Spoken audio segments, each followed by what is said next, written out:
Welcome to Two Deep, Hokies Under the Influence, a Sons of Saturday podcast. My name is Pete, and my co-host, as you know, is Robbie. We got one more show for you before the season starts. How you doing, Rob? I'm doing great. We're almost there. We've almost made it, and you're almost through all the preseason content that you need. So we're at the final throes of it. That's right. Why don't you give us a cheers, man? What you got for us? Cheers to the depth chart coming out. So no more speculation. We are going to talk actual depth chart, Would not you not call it a guesses. too deep? Yes, we're gonna go. It is a two. Actually, no, it's not, because in some places it is three deep. Yeah, right. And if that's too tough for you, then you can go four. That's if you're open to it. But no, there's we got real stuff to talk about. Not that we haven't been talking about that in the past, but with regard to Virginia Tech and who we anticipate seeing on the field, I'm gonna cheers to that because it's been a long time coming, and I'm excited for the game. Cheers, buddy.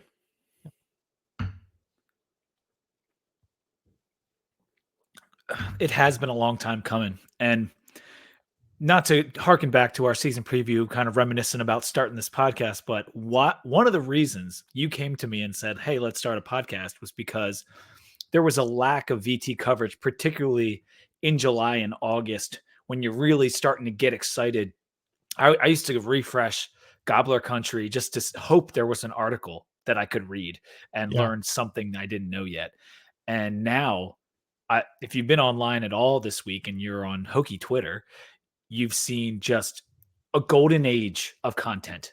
And it's us, it's the Suns, it's Boundary Corner, Hokie Hangover, the VT4L guys, the 247, TSL. I mean, it is endless, and I feel bad if I left you out, but there are just so many, and it's awesome. It is really yeah, awesome how many people love this school and love this team and want to talk about it and talk about it enthusiastically, excitedly, put out tons of record predictions. There was, I think it was 247 put out like all their predictions today.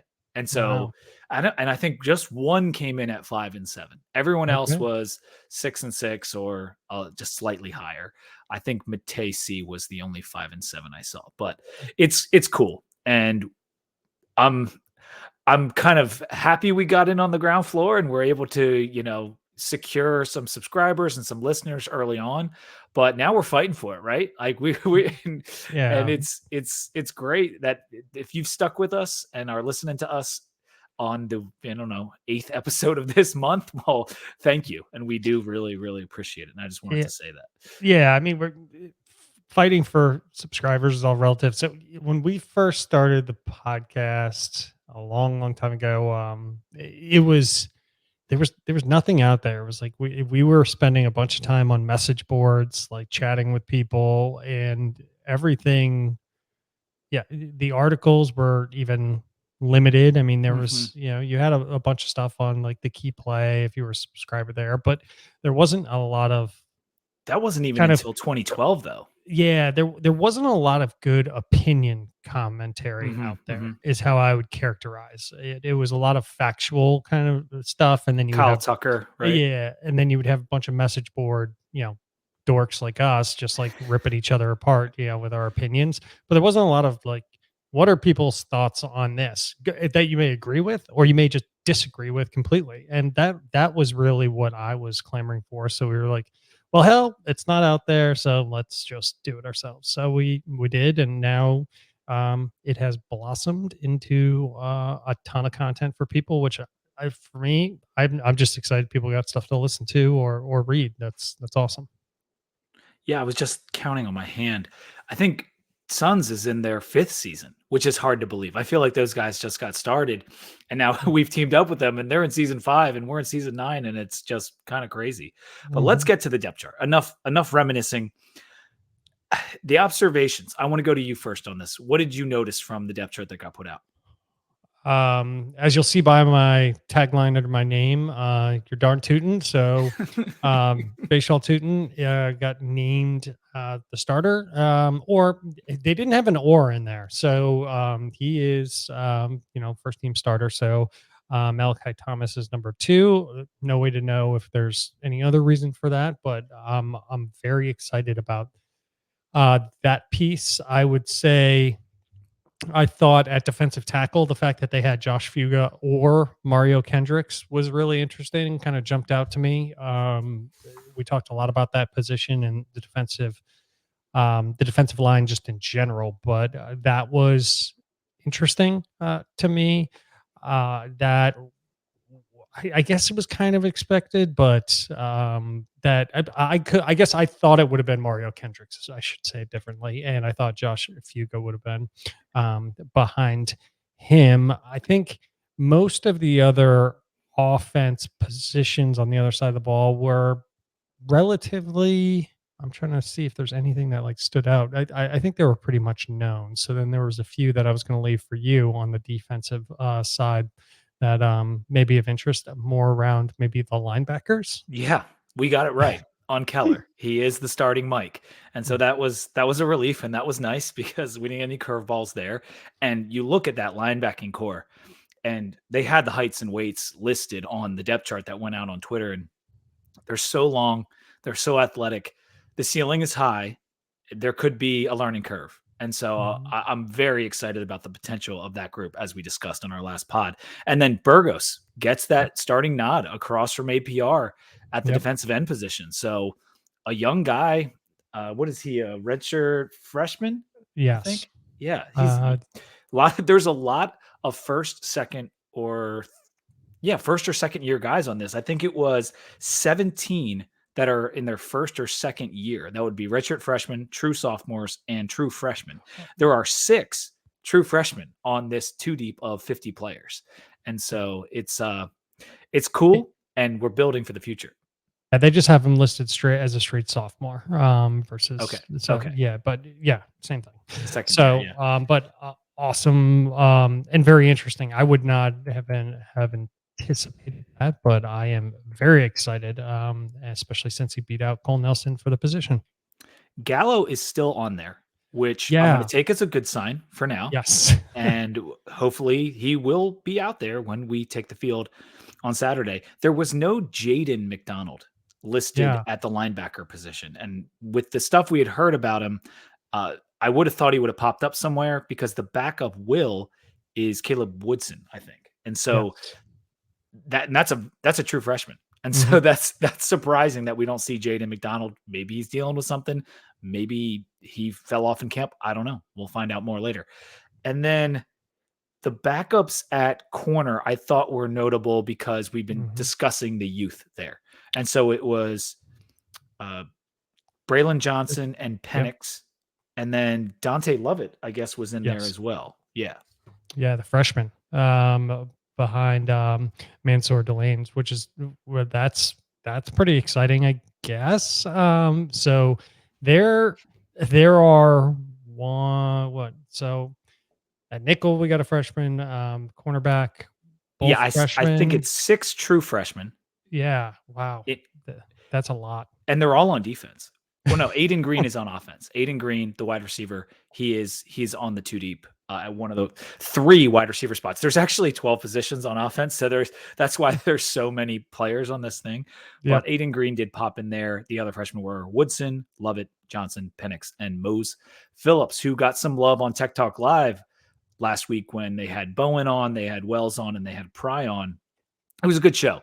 There wasn't too many big takeaways, but they did talk about Mose Phillips, which was cool. I think Grant Wells was the one that named him and said he's really standing out. So that's good to hear because that depth, we've talked about it many times, is a concern if we take on an injury. But I was thinking today, say Dorian got hurt, Mhm. say Delane got hurt, one of the starting outside guys. You could pop Canteen over to Yes. us to one of the sides and then play Jenkins more.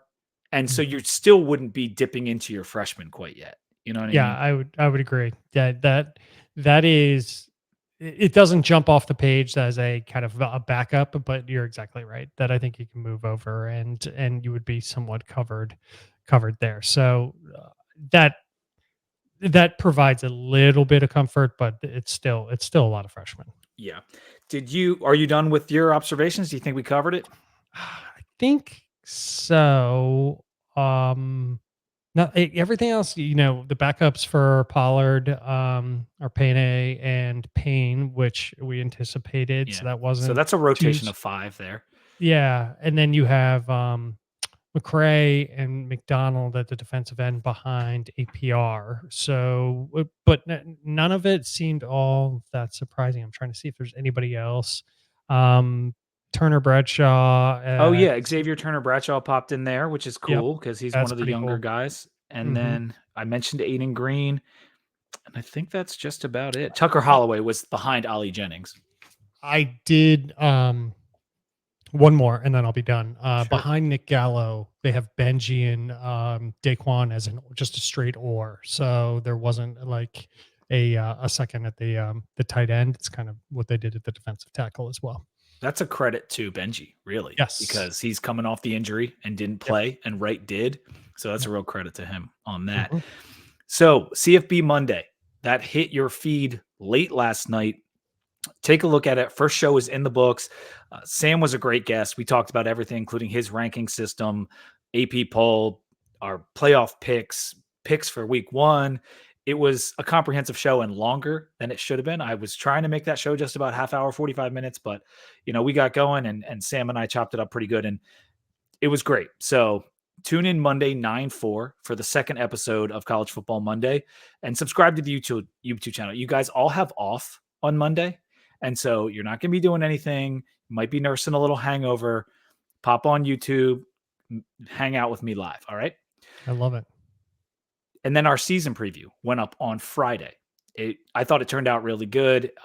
We put out our hot takes in there, which I have put both on our Twitter page and on the YouTube page. You can see Robbie and I's hot takes from the episode, but please give our season preview a listen because I thought it was pretty comprehensive and we went over just about everything. Finally, the pick'em. Sign up for the pick'em. We got a lot of people in there now, and me and Robbie are going to be picking games on that pick'em at the end of today. So that'll be pretty cool. For right now, I need to tell you that the Too Deep Hokies Under the Influence podcast is brought to you by Roback. Roback is a performance activewear designed for those who crave activity. The polo dropped, Robbie. We got the Mhm. Commonwealth polo, just came out.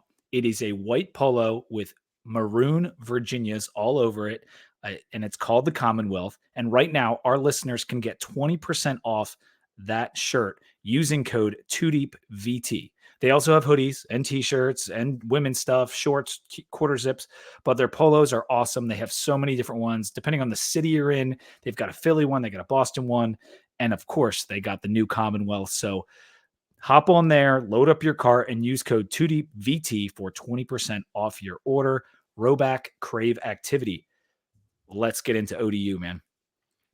I wanted to go through their preseason ranks real quick because they've been moving around. You'd be surprised. SP Plus came in. The final one came in at 121 for them, and FPI came in at 126. like, really, Yeah. like kept getting lower as the offseason was going. Yep. And I Not think good. that's because this team's a lot of a mystery. Yeah. Athlon came in at 116. They went 3-9 last year. They're projected for 3-9 this year, and they're essentially picked last or second to last, depending on where you look in the Sun Belt East. Couple guys drafted. Ricky Ronnie in year 3, 9-16 record, giving us some problems. Yeah. What are some of your opening thoughts on ODU coming into this year? They got hit hard by the transfer portal. They got rated. That includes Virginia Tech and Allie Jennings. But we'll go through the individual positions. They lost. They gained like one and lost probably 4 other people that were pretty critical. So to your point, it's a lot of unknowns, including at their quarterback position. But this is a team that is very unknown. Is very young, and I think has a tough season ahead of it. Is probably the best way to put it. Unless a lot of these young guys that are not known quantities turn out to be really good or get developed really quickly. And to harp on that unknown, it's similar to Louisville because even if you go on their 247 and look at their transfers, it's like, okay, they had some guys that left, some high profile guys. They lost a good defensive tackle.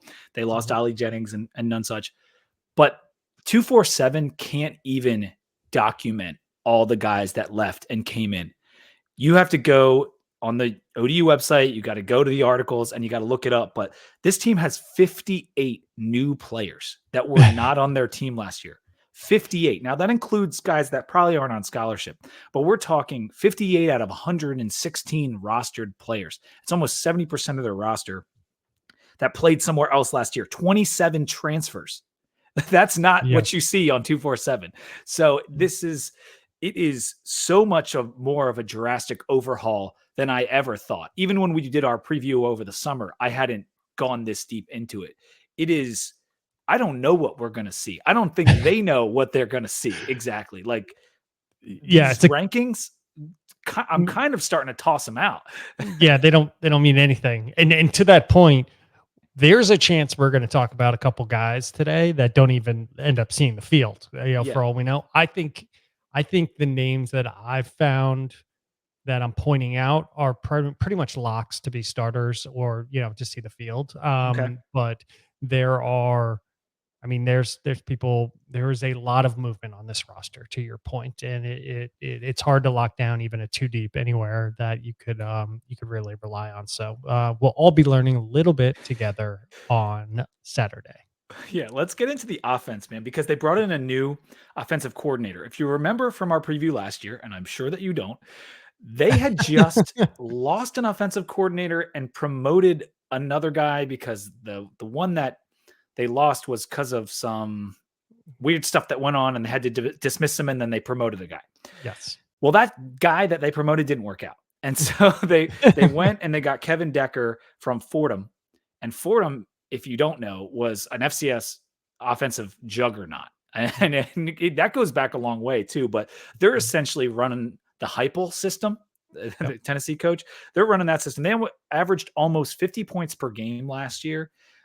But the quarterback that Decker brought with him to ODU is fortunately not that starting quarterback. It is a guy who has not made a start. In fact, I think you said on our preview pod he only threw 5 passes last year. He was Fordham's backup. So Hayden Wolf got picked off from ODU and went to Western Michigan.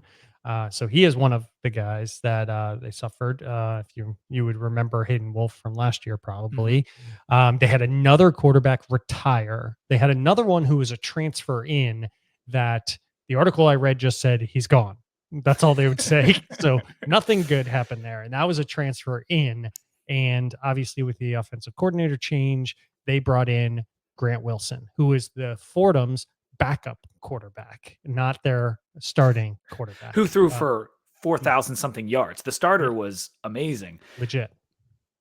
This kid's, I think he's a Northern VA kid, Grant Wilson. They named him the starter just a couple weeks ago, and we just don't really know what we're going to see from him. And Right. we'll talk about the overall matchup a little bit later, but I don't even know. Do we have any further commentary on him? I mean, there's not anything to say. No, the guys behind them are still in the womb. I believe it's Jack Shields and Tyler Stott. Not Scott. Stott Stott. is Okay. where I wrote it. But they are very young. So that's all I got at quarterback. So unknown quantity, uh, potentially a good offensive coordinator. That's what we got to work with.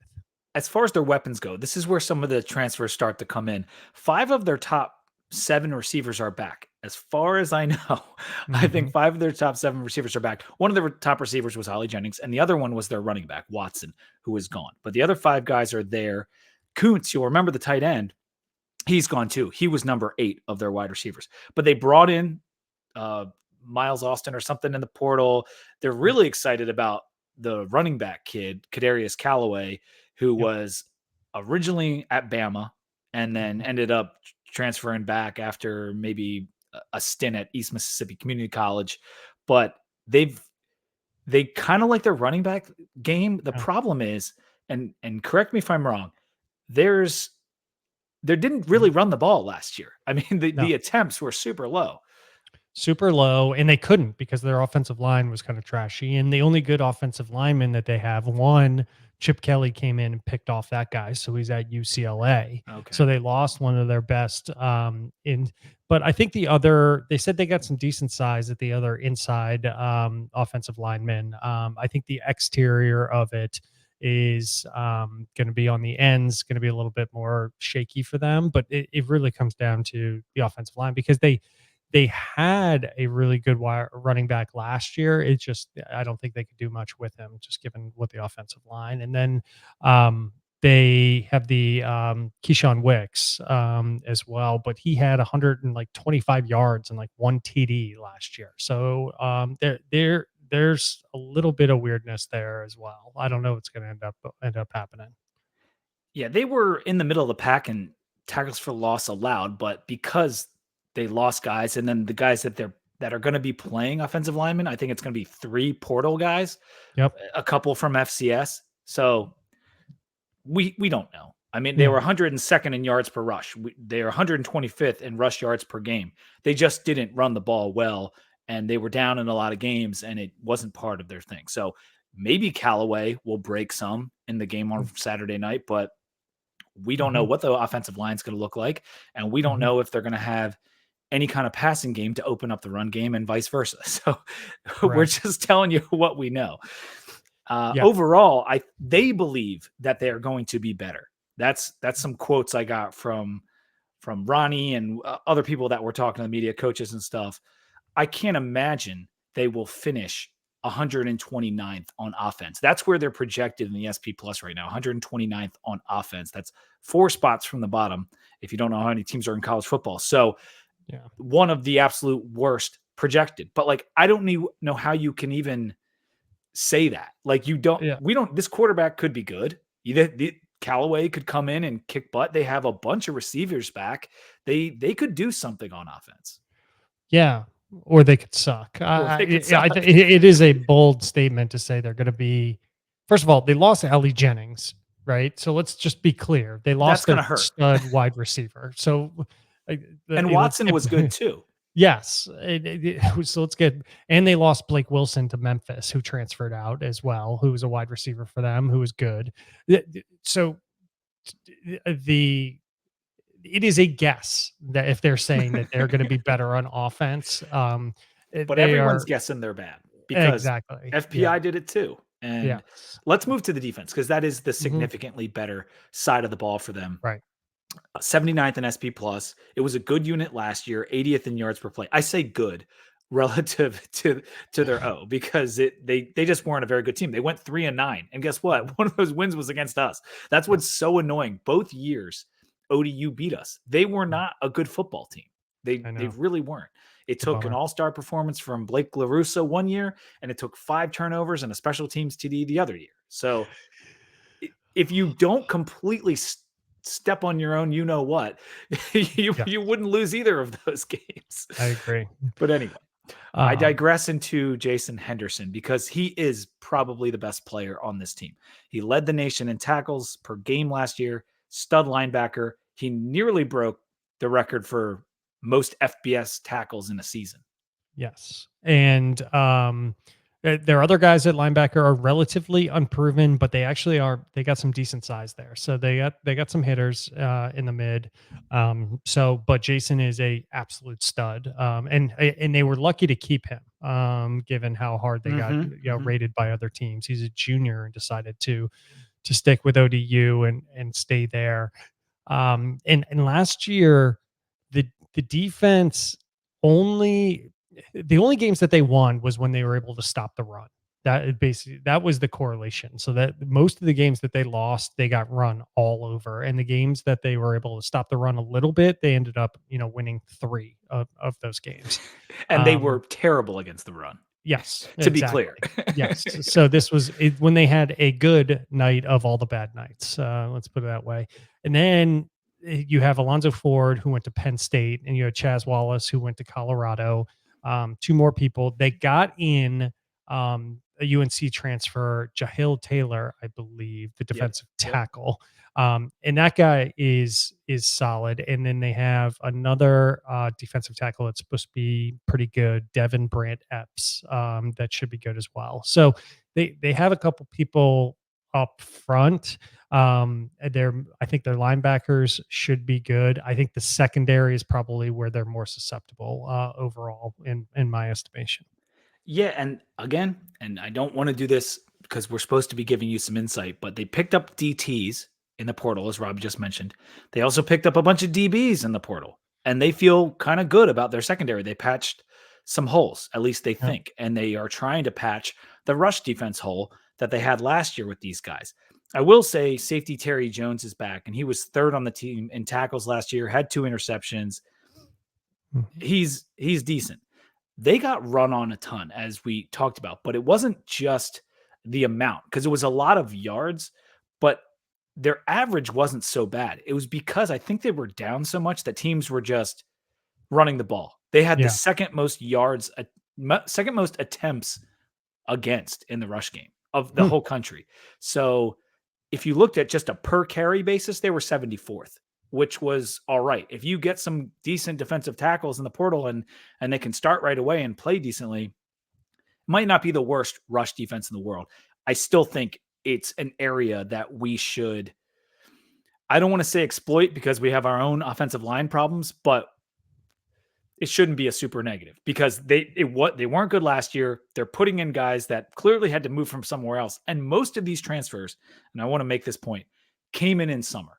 A Yeah. lot of them were not there in the spring. The quarterback was, but most of the other guys came in over the summer, which is good for Virginia Tech. Yes. And so they're new, but so yes.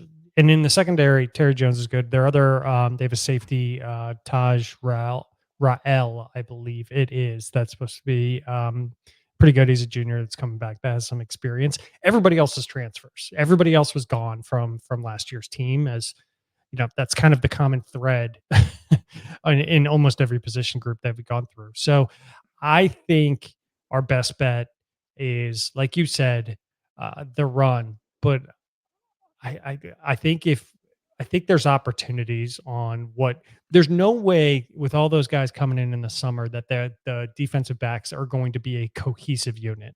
They may be good they may have made some good pickups and they might be good individually, but that's not enough time for them to have meshed, I don't think. If you compare them to somebody like Virginia Tech's, defensive backs who have had a lot more time together. So I think run the ball. Let's see Hold what on the just 1 second, transfers Rob. look like. Hold on just 1 second. Before we get to like spread and overall thoughts, can we do a quick beer break? Of course. Are you drinking something over there? Yeah, but I've already had it a bunch of times. So just the stout from Athletics. So I'm going to pass it back over to you so I don't have to talk about the same beer that I've had on here before. Cool. I am drinking the Lagunitas Island Beats. Got a little dog there on the can.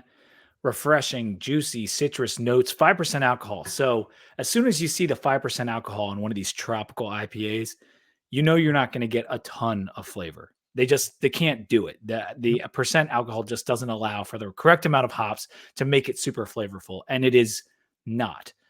It is refreshing. It's a little tasty. It's very light. I mean, look at that color, man. That Yeah. is Oh, wow. it's super like That's almost looks like a pale. sour. Yeah, It's like the same color as a I was a sour. little afraid it was going to be sour, and it's definitely not on the sweet side, but it's Mhm. not sour. It's just kind of pretty much just a thin 5% IPA. I can get down with it. I'm not normally a big Lagunitas guy. I don't think you ever really were either. It was on tap everywhere in Arlington and even Mhm. down in Blacksburg, and it's fine. Lagunitas IPA, it's fine. I won't order it unless someone else orders it for me or it's the only IPA on the tap. But this is okay. I Okay. probably, I wouldn't probably buy it again, but it's fine. And if you are into kind of a light tropical IPA, the can's fun. It's got a dog Oh, on it if you yeah. like dogs. And the Island Beats by Lagunitas, it's all right. It's doing me okay right now. Yeah. You can make that can into like a shirt. Go wear it It's at, very cool. wear it to Hawaii, somewhere the beach. So the spread on this game is 16.5 that we are favored by. And that has moved up. I think when we did our preview over the summer, it was 13.5. And so Yeah. we're getting an It was additional, under 2 touchdowns. yeah, it's moved up an additional field goal here. And so a lot of the money is on Virginia Tech. I think Sam said it was like 90% of the money is on Virginia Tech. So I think that makes me feel good. But when we lost to ODU the first time, we were like 27-point favorites, 28, something like Yeah. that. And so spreads really don't matter when it comes to some of these games. And yeah, sure, I'd rather be a 16-point favorite than a 16-point dog. But that goes back to the hot take I had on the last time. You were saying something about the strategy for Virginia Tech in the game.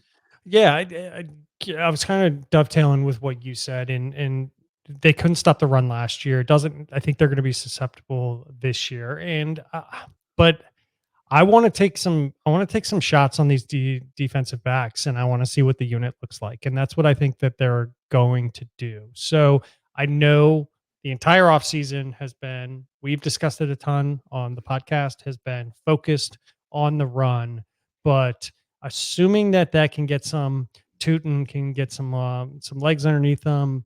We can see Malachi. We start having some success in the run game. I would not be surprised if we make a quick pivot and start throwing the ball a little bit, start testing the defensive backs, start seeing what Grant Wells looks like under the lights, start seeing what the wide receivers can do, to start and not going crazy with it, but really starting to test them maybe a little bit downfield and see if that secondary can actually hold up or communicate the way that they would need to against the wide receiving talent that we now have. So that's my thought process if I had to envision what the game's going to look like. That said, who knows? We could get socked in the mouth with a touchdown or two and be on our heels, and everything goes out the window. But that, yeah, I think we're all hoping or thinking that's probably not going to be the case.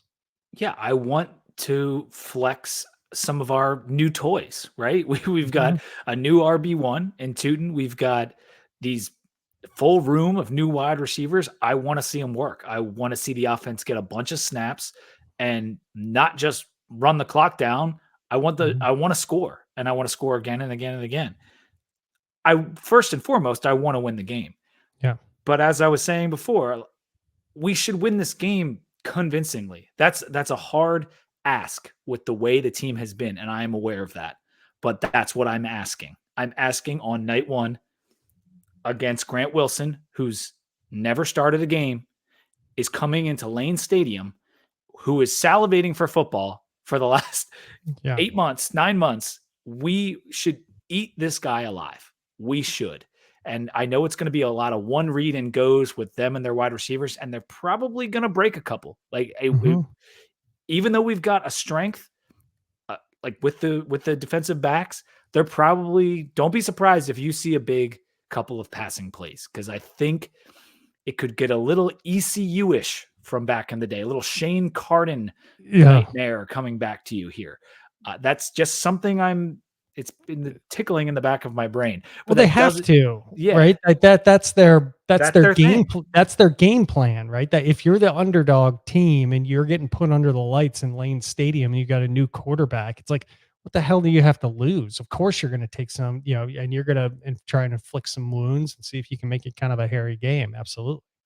And all the more reason because we have that strength at DB. Let them handle some of these ODU wide receivers. They don't have Allie Jennings. Let them handle some of them. Put them on an island if you must, and get after this quarterback. Send some linebackers, send a safety, and let's torture this guy.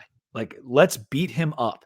Let's make him think twice about sitting in that pocket and dealing the football. That's what I want out of this game. And that could lead to tipped balls, interceptions, turnovers. We had 5 last year. I want a couple for us in this game. I want the turnover. I want to win that battle in this game. That is a must for me. And if you can get a +2 in the turnover margin, this game should be absolutely no problem. Yeah. And we're 5 in the hole, so it's time to start clawing our way back.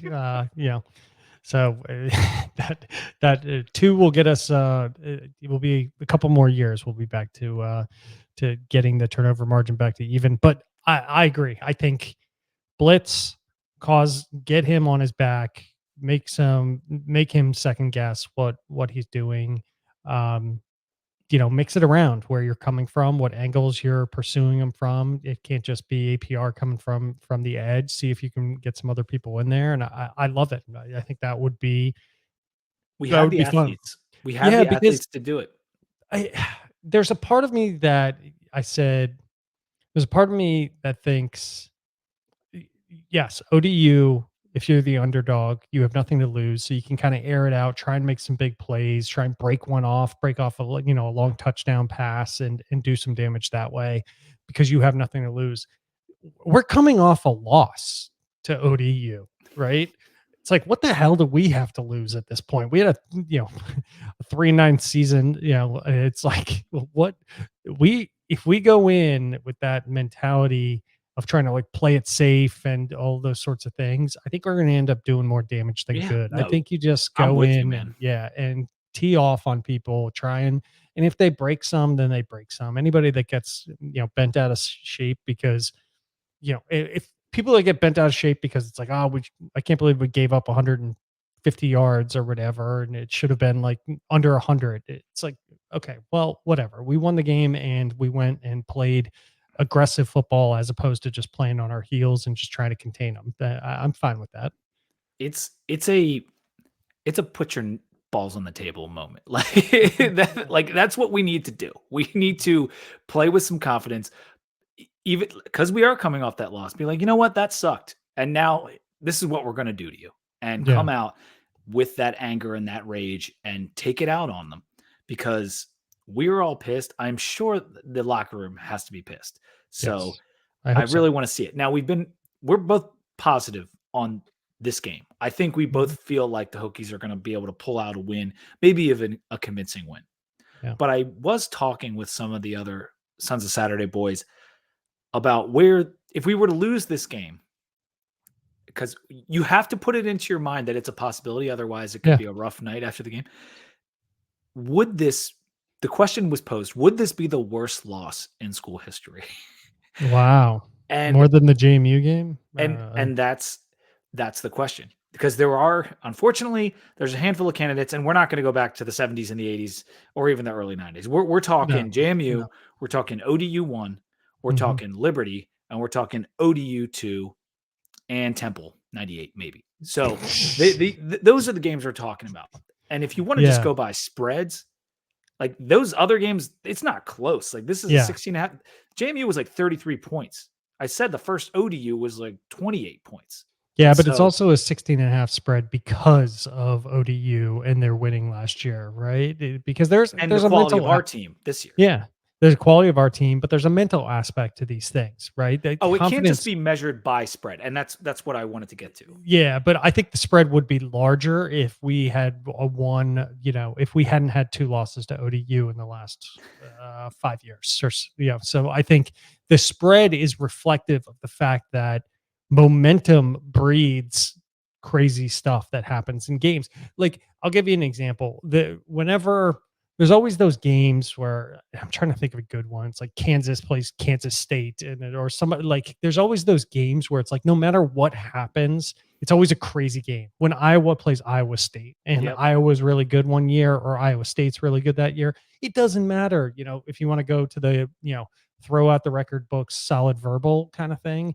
And that is the mental aspect of college football showing up on the field via 18 to 21-year olds, where if you have momentum and it's like, shit, we beat these guys, we could do it again, then it breeds a confidence in a way of playing that if you were defensive, you wouldn't play. So that's kind of my thought there. That's an excellent point. And I was going to say that as part of kind of my analysis is that these guys are not scared of Virginia Tech. They've beaten us 2 of the last 5 years. And Mhm. so, yeah, they shouldn't be. They just beat us last year. Yep. But the difference, I think, is 58 new players. So that's Yes. 58 guys that didn't beat us last year. Right. And it's at night in Lane Stadium. They haven't played at night in Lane Stadium Hmm. ever. Right. And like the only reason this game's on ACC Network at night in Lane Stadium is because they've beaten us a couple times, and ACC Network's hoping for some kind of decent game out of it, I guess. I don't know. But they have not been in this situation. And I Yeah. think once they come into that environment, it could be a different story for ODU and how they feel. And I heard Brent Pry saying that they've taken the team over to Lane with the lights on, with the music on, a couple times in the past month to get the new guys and even the old guys used to the idea and the sound and the bright lights, so they're ready for the moment. And Right. that excited me, and I thought that was It's good. inspired. It was inspired. Yeah, it's also very honest. It's not like you don't allow the ego. The ego would say, "You listen, you want to play college football, you got to be walk out there as a freshman and be ready to play in It's like screw that. It's like it's got to be a shock to Yes. everybody to go out in front of all those fans and stuff like that. It very much takes um the ego, setting your ego aside and being like, we need this, we got to go in and get used to feeling the environment and like kind of getting. And I appreciate that. I like that. It's like you do what you need to do to win. You don't do you're not out here trying to like you know make yourself bigger than what you are or anything like that. So anyway, I appreciate that. Back to the worst loss in school history thing. I don't believe that this game will be the worst loss in school history. I just want to say Yeah. this, my piece on this, because the first ODU game was pretty devastating for the program. We lost our starting quarterback, and it kind of set us on a really bad path for the next 4 to 5 years. The JMU loss inspired a tremendous comeback in which we won the ACC. So you could Yeah. kind of spin that it wasn't so bad, but it was pretty bad because it was an FCS school. We were heavily favored. It was one of our best teams we've ever had, and Yeah. we still dropped it. I think the reason that this would be damaging is because we have started to build some momentum despite having a 3-win season. The recruiting wins over the summer, the positive vibes, the wins in the transfer portal, getting a guy APR late in the cycle and having him turn into a starter right away. Yeah. We have momentum, and to kill that with a loss to a brand new ODU team who's projected to be last in their division, that is why it would be so devastating. I don't, Yeah. and you could, I don't want to get into like, is it or is it not? Because you could parse it out all night. It would be devastating. Yes. And it would turn something that has become kind of a lingering problem into like a legit concern, which is there are plenty of teams that kind of play with their good teams, Power Five teams that play with their food a little bit in these types of like opening games. And then they like at the end, they kind of just put everybody in, blow the doors off with like 2 touchdowns, and then they call it a day. We have had a difficult time at the beginning of seasons increasingly over the years with just easy kind of cupcake games such that they're not cupcake games anymore. They're legit like concerns and kind of keep you up at night, and that is a problem and one that we need to stem as soon as possible. So that is why I think it would be devastating. Is it's no longer kind of like a few plot points. Now we're like seeing an actual like trend Yeah. of like problem that's happening, and that is really a sign of serious decline in a program if then you're starting to struggle with those types of teams even early on in the season. And that is a demon that can be exercised with a convincing win in this game. And Mhm. that's what I feel good about. And I'm hoping happens because you are absolutely right. Is this a systemic problem that Virginia Tech is just kind of where it is in football? And you can do reach for excellence and you can put a little bit more money and you can go out and make NIL acquisitions and you're still going to lose to ODU. No, Mm. we need to move past that. Say, this isn't how this goes here anymore. We don't lose games where we're heavy favorites. We go in, we take care of our business, and we move on to the next game. Yeah. And that's what needs to happen here to, I think, just keep the momentum going. We talked about how important a few wins early in the year would be for Tech. If we could start Mhm. off 1-0, 2-0, 3-0, and what that would do for the recruiting efforts and just the vibes around the program, it would be huge. And you can't Mhm. do that unless you win the first one. And Yep. so let's go out and kick some butt on Saturday night. Picks, you ready? I was born ready. First ones, these are games from the Pick'em. Now, I only had a certain amount of games. They only put 10 games a week into the Pick'em. So I couldn't pick Florida and Utah because it wasn't in there. even though I Mhm. normally would have picked that game for Rob and I to pick. So I got 5 of the 10 that we will pick on the show. UVA against Tennessee. This game is being played in Nashville, so it's a Tennessee home game, but it's in Nissan Stadium. 28.5-point favorites for the Vols, who just came off one of their best seasons in a long time. I am taking the Vols in this. I know that is a huge, It's a huge lot of points. point spread, but I think UVA is going to be really bad this year, and I think Tennessee keeps it rolling. So I I like it. I have them. I can't believe I'm thinking whatever over 4 touchdowns in the spread, but I'm going to go with it. It's funny because on Twitter lately, the UVA fans have been a little bit optimistic that they're going to Yeah, shock people and they're going to take Tennessee down. And I've been looking at this game all summer like, oh man, that's going to be yeah, ugly. yeah. and, so, and I kind of don't see how it's not going to be ugly. And Yeah. so I'm with you. I'm going to take UT. Colorado at TCU. Deion Sanders plays the team that just played in the national championship game in TCU. 20.5-point favorites. The game's in Fort Worth. Obviously, TCU is favored. And this is another one from the summer that I was like, oh man, that's going Yeah. to be, because as much as goodwill that Deion's built up and, bringing in all the new guys and changing the culture, nah, man, I'm taking TCU. Yeah, it's too early. I do have some an underdog pick or two underdog picks coming up, but here is not what I'm gonna shoot that bullet. I'm going with TCU. Boise State at Washington. This is kind of a fun early season matchup. They've played a number of times over the years. 14.5-point favorites at home are the Huskies. They've got a Heisman candidate in Michael Penix. What do you think Hmm. about this one, Rob?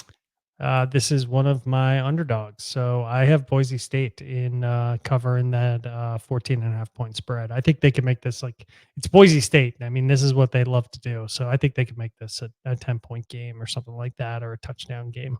It does seem like a spot in the season where Washington has been susceptible. I feel like Mhm. they've played a bunch of these games, even when they had Chris Peterson, where it's like, wait, what's going on in Washington? It's like third quarter, they're kind of not separating. Their offense is just so damn good. Like that game All could be, 50-20 easy. right. And I'm going to take Washington because of that. All right. I think the quarterback is that good. All right, South Carolina against UNC. We got one of our ACC boys in this one. UNC in the pick'em, they are underdogs. Most places, it's 2.5. I think South Carolina is favored or underdogs. They're the underdogs. However, in this, UNC 1.5-point dogs. I like USC. And I I'm like saying USC, but South Carolina. Yes, USC East as we call it. There's USC West and USC East. If you want to, yeah, USC East. I have in this game. I like South Carolina, and I didn't have to kind of blink twice at this one. I was just like, yeah, I'm taking them, and I think Beamer's got this team rolling, and they're recruiting well, and they got a lot of momentum, and I think there's a lot there. And Spencer Rattler really finished the season strong last year. The momentum is there. Yep. Drake May is going to be awesome. And maybe this is going to be one of those back and forths, but these two teams have faced off in September in the first game a bunch of times. And I feel like more often than not, South Carolina gets them. They Yep. usually beat them. And Yep. so this is essentially a pick 'em, and I'm taking South Carolina. The last game, we're going to pick West Virginia at Penn State. Penn State's loaded up. They think they got a chance at the Big Ten. 17.5-point favorites. That hook, it's sitting there. I don't know quite what to do on this one. I know. It's just staring at me. I went WVU. I could. This seems like yes, Penn State I think is immensely more talented than WVU. And they, but it's WVU and it's Penn State, and there's a lot of history between these two teams. There It is. it got put on hold for a good while, but it's kind of back with this game, and I think it's going to be the WVU is going to want to make it like chippy. They want to make it like a chippy game, and I think that'll try and keep it close. And then Penn State pulls away at the end, but I think they could get it to like keep it at like 14. And this is the new quarterback for Penn State. Yeah. And he's got a lot of pressure on him to Yep. be a top 10 caliber team and quarterback. And that could be tough in game one. Hmm. When my mom was at Penn State in the 70s, that was a big rivalry. Like Yes. they played a lot. Obviously they played Pitt a lot and they played West Virginia a lot because they're all regional. But I I'm gonna go with Penn State to cover. I thought about this a lot, and I just feel like their starters at Penn State are so good. Now they might not have the depth that Alabama or Ohio State or some of these other top caliber teams do. So later in the year, maybe I wouldn't take this. But in Mhm. game one, I just feel like Penn State's ready to explode, and Mhm. I'm going to take them to cover that 17 and a half. So Yeah. that's that for the picks. Did you have any other things you were looking forward to this weekend for the games? LSU Yeah, maybe? LSU, Florida State, right? Aren't they playing? Yes, So sir. that I mean, that's a monster game, a Yeah, that'll be monster. fun. And um, LSU's ranked higher, right? They Than are. Florida State I think they're number six. So, but yeah, so that game has huge implications on postseason. Even that's one that could impact the playoff. Whatever, 14 weeks from 100%. now. Yes, So that I was saying that on the Monday show at the tail end when me and Sam were giving our playoff picks. You're trying to decide who you want to put in the playoff, and you basically have to choose. If you like LSU or FSU, you have to choose the winner of the game today to predict the playoff contender. So right. I think Florida State's going to win the game. I put Mhm. them in my playoff four because I think they're going to end up winning the ACC with either one loss or no losses, and they will pop into the rankings. But LSU wins, and there goes that. Yeah, exactly. Yeah, because then they would have to beat Clemson twice, and then they still have the head to head with there's a lot now Right. to, especially now that the divisions all mixed up. There's divisions are gone, so it's funky. But there's some good action this weekend. Even this WVU Penn State game, I'm kind of excited about. I mean, that's a game that I think should have always been there, and now it's back. I'll be interested. Dion and TC, That's going to be Colorado. That's going to be very just interesting interesting, television. right? Yeah, I mean that's going to be cool. So there's some good action in week one. I like it. Yeah, that Utah Florida game should be Yep. a good visual. And even like the Ohio State game, I know they're playing Indiana and they're 28, 27 and a half point Yeah. favorites. But Marvin Harrison Jr., the new Hmm. quarterback, which was a heavy competition up at Ohio State to see who was going to be the new QB.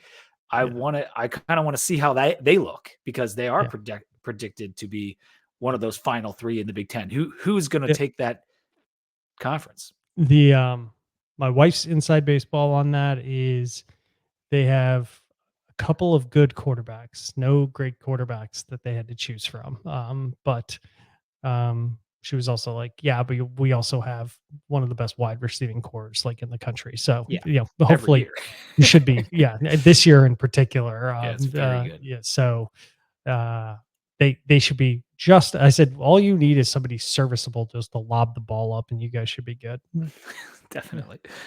All right, before we go, I want to tell you about Prize Picks. The 2D Pokies Under the Influence podcast is brought to you by Prize Picks. It's the only daily fantasy app that's going to let you make plays with the Hokies. You can do some plays with Baishal Tootin, with Ali Jennings, with Jalen Lane. It's very cool the way they had their site set up. You can also do MLB, you can do NFL when that starts, all that kind of thing. But download the Prize Picks app and use code Memory Lane, all one word, for a deposit match up to $100. Prize Picks, daily fantasy made easy. So that's the end of the pod. I think we said what we needed to say. I feel good about the game. I feel like I want to watch Tech play football. That's what I feel like. I think it's going to be awesome. So my wife is going to a concert at 4 p.m. on Saturday. So I have my daughter, and my daughter's bedtime will be about 7:45. From Nice. I'm estimating, and I will be chilling in the basement by myself, just rooting for the Hokies. So I am very excited. Sometimes that's the best way to watch the game, like being in a padded cell. Yes, a padded cell. I'll have our sound machine up a little bit louder than usual. So when I yell or scream about something, hopefully all positive, not negative, then I won't wake her up. We are probably going downtown. Philadelphia Mhm. Alumni Association is doing a game watch at this bar called Misconduct, which sounds like a reputable establishment. I've probably mentioned on the podcast before because that's where me and my wife had our first date, was at the Oh, bar wow. called Misconduct. And that so Wow. happens to be the Hokies bar in Philly this year. So I'm pumped about that. Going to meet some old friends that I used to know from back in the city. And I'm hoping there will be a good crowd there. So if you're in the Philadelphia area, South Jersey, just outside the city, come into Misconduct. I'll be there and hopefully we'll have a good night. But Behave yourself. Behave. subscribe to the podcast on YouTube. Subscribe to Sons of Saturday YouTube channel. Subscribe Apple Podcasts, Spotify. Getting a lot more Spotify downloads lately. I think they're up in their podcast game. So Yes. And it's I have Apple Music now. They got podcasts on there. I'm sure. I don't know if we're on there, but we gotta figure that out. is If that not, different than the podcast app, I guess? I think so. Because I will look this up. Keep doing our But stuff. yeah, so you can hit us on Twitter. It's at 2deepvt. You can email us 2deepvt@gmail.com. I try to respond to YouTube comments. I try to respond to my 247 comments. I think I just got back to someone about a beer on there. But make sure you're subscribed, rate, review. It helps us out. And especially on YouTube, if you tune in for anything, whether it's one of our things that we're streaming or a live show, like I know I hate when it's always smash the like button. Just click it. Just click it for me. That you don't have to smash it. Just click subscribe and click like. What you got over there, Rob? It's not. I don't think we're on there, so I got to figure something out on to make that happen. So I'll talk to it's Billy. He'll take care of it. yeah. You're off the hook now. Oh no, it's on here. No, I Okay. got it right here. So yeah, if you have Apple Music, yeah, we're right on. We're right on here. I use Apple Music. That's like my service. So I pick out all my songs. So it comes if you have Amazon Prime, then it has a music service that comes with it, Right. Amazon Prime, and I like it a lot. And I just followed us. We are right on there. That's nice of you to follow your own podcast Yeah. So after 8 years. yeah, so I'll get our numbers up on Apple or Yeah. on Amazon Prime Music.